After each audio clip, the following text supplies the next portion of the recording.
Bom, meus irmãos, vamos ouvir a palavra de Deus.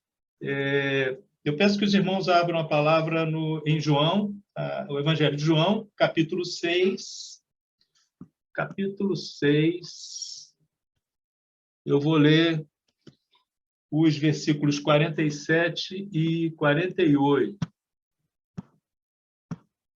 Vamos fazer uma breve meditação no Evangelho de João, capítulo 6. Eu vou ler aqui 47 e 48. Assim diz a palavra de Deus. Em verdade vos digo, quem crê em mim tem vida eterna. Eu sou o pão da vida. Maravilha. Deus, Pai, obrigado pela tua palavra. Dá-nos sabedoria para entender o que Jesus quis dizer aqui com essas palavras. E o Senhor seja louvado em nós e através de nós, Pai. Muito obrigado por esse momento. E eu peço a sua bênção sobre cada um dos que estão aqui e as respectivas famílias. Louvado seja Deus. Olha só que interessante, esse texto fala de vida eterna. Vida eterna. Em verdade, o assunto é vida eterna. Em verdade vos digo, está dizendo assim, olha, eu vou falar uma verdade bíblica. Vou falar uma coisa importante aqui, preste atenção. Em verdade. Quando repete, então, na Bíblia, é porque é muito importante. E quem está falando é Jesus, né? Quem crê em mim tem a vida eterna.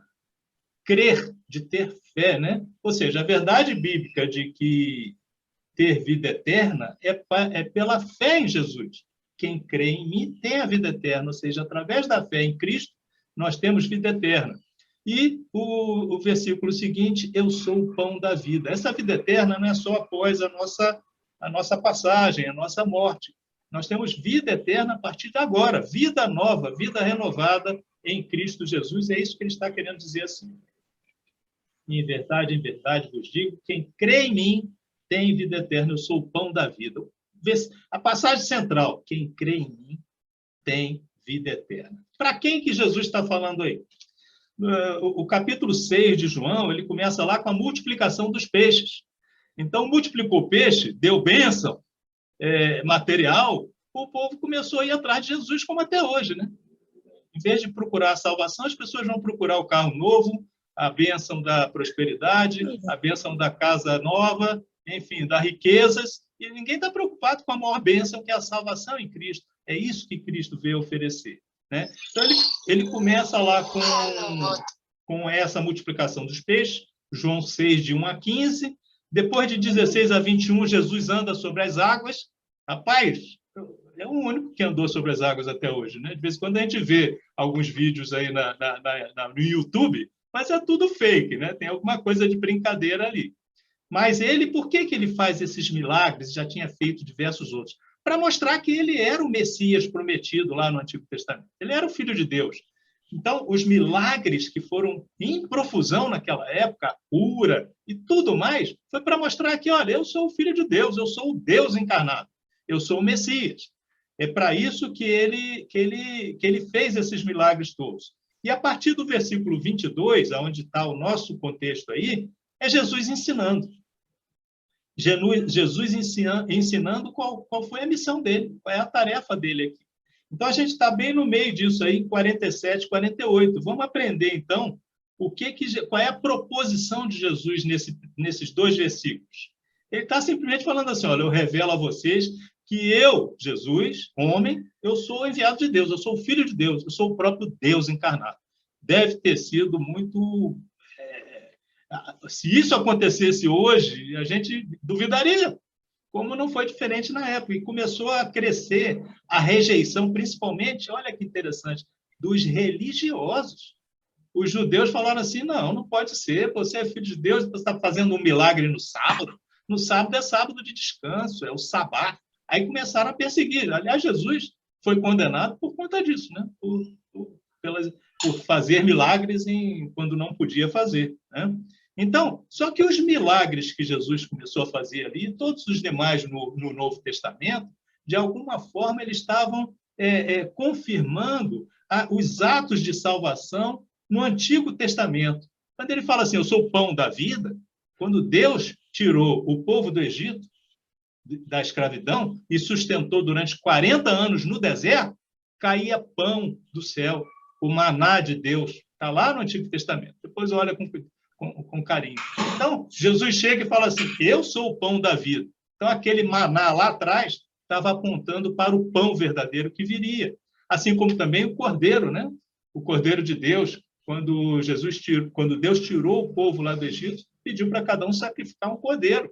Jesus é o cordeiro de Deus, o cordeiro que não vai precisar sacrificar mais nada. Ele é o sacrifício absoluto. Então, essa é a proposição, esse é o contexto. E vamos olhar com mais detalhe o texto. Primeira parte do versículo 47 diz assim, em verdade, em verdade. Rapaz, sabe aquele estagiário, quando está tendo instruções? Eu fico pensando o Wilton, lá na presidência da República, tendo instrução para ver como é que... Olha, toma cuidado com isso aqui. Você não pode fazer... É uma coisa muito importante. É quando Jesus fala assim, em verdade, em verdade. Presta atenção. É isso que ele está querendo dizer. É palavra de Deus. Isso aqui sou eu que estou falando e eu sou Deus. Presta atenção. Em verdade, eu te digo. Quem crê em mim tem a vida eterna. Interessante, né? O crer, no original aqui, a tradução de crer, é muito mais do que simplesmente um sentimento de crença. É você conhecer a fundo. É você experimentar aquela pessoa. É você ter intimidade com aquela pessoa. Em muitas passagens da Bíblia, diz que o marido conhece a esposa quando tem intimidade com ela. Então, essa é a relação que Jesus está falando. Vocês têm que ter intimidade comigo, uma relação íntima comigo, para isso é crer, para que possam ter a vida eterna. E a vida eterna não é só após a nossa morte, não, né? É desde já. Quem crê em Jesus, ele tem a vida regenerada, passa a ter uma nova vida, totalmente diferente da vida que você tinha pessoalmente antes de conhecer Jesus. E depois que nós morrermos, nós teremos a bênção da vida eterna, aqueles que têm fé em Cristo, né? E o versículo 48 fala de pão, né? Pão como alimento. Ele tinha acabado de fazer o milagre da multiplicação dos pães, mas aqui ele está falando do alimento espiritual. É o único alimento, Jesus é o alimento que satisfaz a sede e a fome da alma. Os males da alma, não são livros de autoajuda. Eu respeito muito os psicólogos, mas eles não substituem Jesus. Jesus é o pão da vida, é aquele que alimenta a nossa sede e a nossa fome de alguma coisa transcendente a esse mundo. Esse é o pão da vida, né? Interessante, meus irmãos, e não fiquem chocados com o que eu vou falar. Deus cumpre a sua palavra, né? Deus não pode ser Deus de contradição, ok? E ele fala da morte física, a Bíblia fala da morte física como fruto do pecado, tá? Não vamos esquecer lá que Deus criou aquele jardim, tudo maravilhoso, e deu uma determinação, tá? Em Gênesis 2, 16, 17. De toda árvore do jardim comerás livremente, mas da árvore do conhecimento do bem e do mal não comerás, porque o dia em que dela comeres, certamente morrerás. Então, eles comeram, cara. Era para ter acabado ali. Nós somos fruto disso. Nós só não... A morte física é fruto daquele pecado. E, a partir dali, esse pecado entrou na nossa natureza e a gente não consegue não pecar. Quando nós nos convertemos a Cristo, cremos em Cristo como Senhor e Salvador da nossa vida, a gente consegue resistir ao pecado, mas continuamos pecando. E por que a gente não morre? Por que Deus não matou imediatamente Adão e Eva? Por misericórdia. Por misericórdia. Isso ficou claro no Novo Testamento, quando em João, a passagem mais famosa, né? João 3,16, porque Deus amou o mundo de tal maneira que deu o seu Filho unigênito para que todo aquele que nele crê não pereça, mas tenha a vida eterna. Adão e Eva, eles tiveram essa oportunidade. Deus vestiu Adão e Eva com peles para esconder a nudez dele. Já significou o sacrifício de algum animal, provavelmente um cordeiro. E através disso, dessa morte sacrificial de Jesus, ou seja, Jesus morreu por nós, porque nós merecemos a morte, porque desde Adão e Eva nós já merecíamos, e hoje ainda muito mais ainda, porque nós continuamos pecando. Mas, graças a Deus, a misericórdia de Deus foi tamanha que ele nos deu vida eterna. Aí podem chamar como quiserem, vida eterna, salvação, né? Ter paz com Deus. Essa salvação não depende de nós.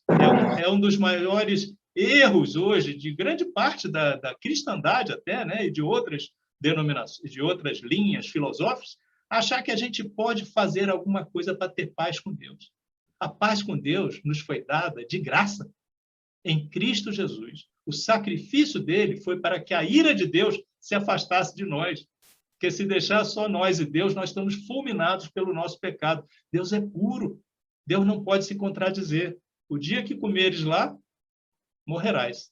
Se nós estivéssemos lá, talvez nós iríamos comer muito mais do que... iríamos pecar muito mais do que Adão e Eva, né? E outra coisa, essa salvação, essa paz é dada de graça por Deus. A gente não precisa fazer nada. O sacrifício foi de Jesus. Quando a gente crê nisso, nós estamos salvos. Ladrão da cruz, lembra-te de mim quando vieres o teu reino.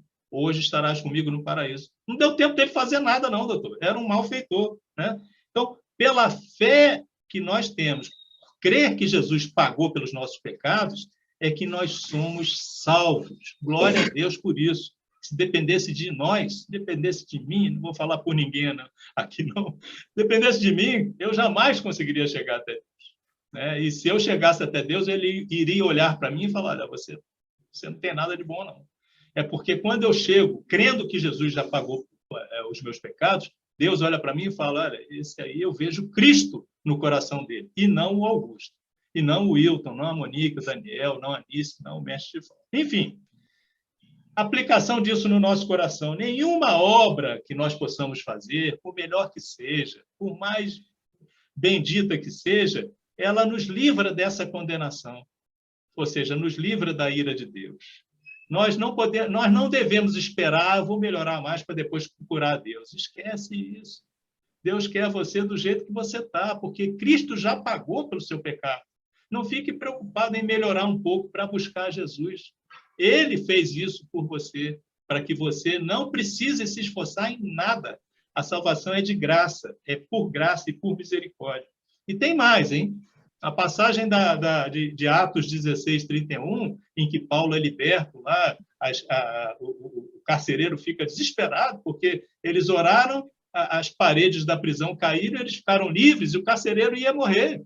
Aí Paulo fica assim, olha, calma, o que eu preciso para ser salvo? Tu creia em mim e tua família será salva. Glória a Deus, não é só a gente não, a nossa família. Mais dia, menos dia, Deus alcança o coração da nossa família, né? E uma aplicação disso para a comunidade em geral não é muito boa, porque nem todo mundo crê, a gente sabe disso, né? A salvação, ela está disponível para todos, mas não ela só é efetiva para aqueles que creem. Olha o que diz o versículo um pouco mais adiante do 3,16, é muito importante isso.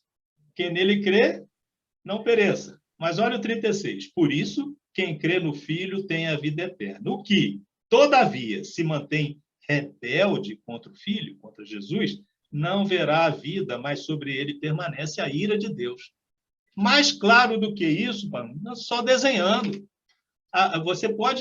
Alguém pode dizer que não acredita em nada disso, mas não pode dizer que não é coerente. O plano de Deus é perfeitamente coerente, né? E ele está disponível para a gente em Cristo Jesus pela fé. Graças a Deus por isso. Vamos orar? Vamos orar. Deus Pai, obrigado, Senhor, pela sua misericórdia em nos libertar de nós mesmos através do sacrifício de Cristo. Muito obrigado, Pai, pela essa obra redentora de Cristo em nosso favor, em favor de nossas famílias, Pai. Dá-nos discernimento, dá-nos sabedoria para entender o que foi a primeira vinda de Cristo, meu Deus, o que significou isso nas nossas vidas, e para que esperemos com fé a segunda vinda de Cristo, para renovar todas as coisas, um novo céu e nova terra, para que possamos usufruir da graça abundante de Deus e de Cristo para o resto da eternidade. Essa é a nossa oração, em nome de Jesus. Amém. Amém.